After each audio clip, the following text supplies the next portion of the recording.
Yeah, I'm not trying to cancel anyone or anything. I think that stuff is stupid and I support people's free speech, but just once I would like to see someone like me, like a real demon in a death metal band. I mean, I think we've earned it. And I mean, these guys are singing about us. Why can't we be in their bands? Just seems a little unfair. Welcome to Daily Metal, where every day a different metal album gets dissected for your sadistic listening pleasure. I'm the heavy metal lawyer Emma, and in this show, I'll talk about why the music in these albums is so good and where they fall in the history of music's most wretched genre. On July 7th, 2003, Nunslaughter drew a pentagram on the floor of a church with the blood of a priest to summon forth their album, Goat. And I was lucky enough to get to see the band play live around that time in Richmond, Virginia. Given the year, I'm guessing it was at Strange Matter, but I can't remember, and I wasn't able to find any trace of that show on the internet. Maybe it's a false memory implanted by doing too many sidewalk slammers with crust punks and Shaka Bottom. If you have any idea, let me know in the comments. Anyways, in case you didn't get it from the name Nunslaughter, this band is the epitome of blackened death metal, the crossover of black metal and death metal.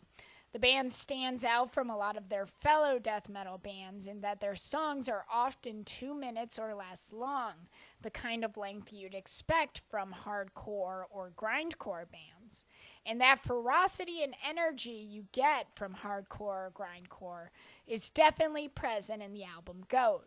The band makes every second of those 2 minutes per song count, with Spitfire black metal vocals that probably ripped holes in the singer's throat, and lightning quick guitars and drums that go right up to the border of grindcore.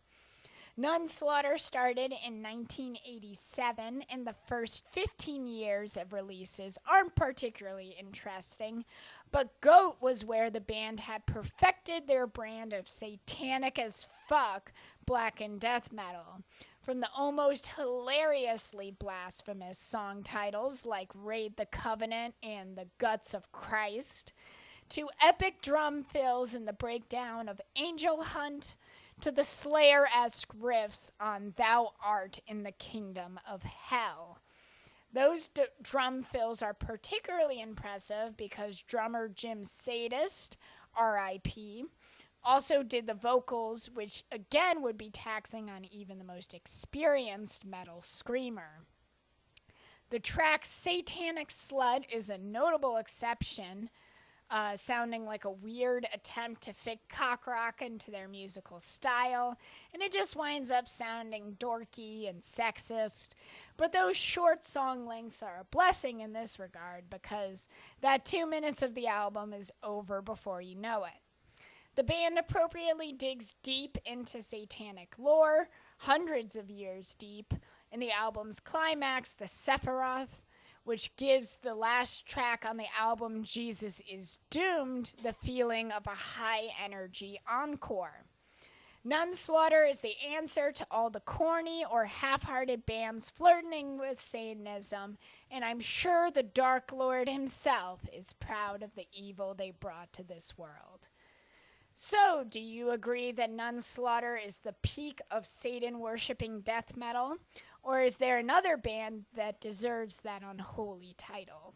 Let me know what you think in the comments, and if you like this video, please subscribe so you can find out what the metal album of the day is, why it is so brutal, and where it fits in the history of the genre.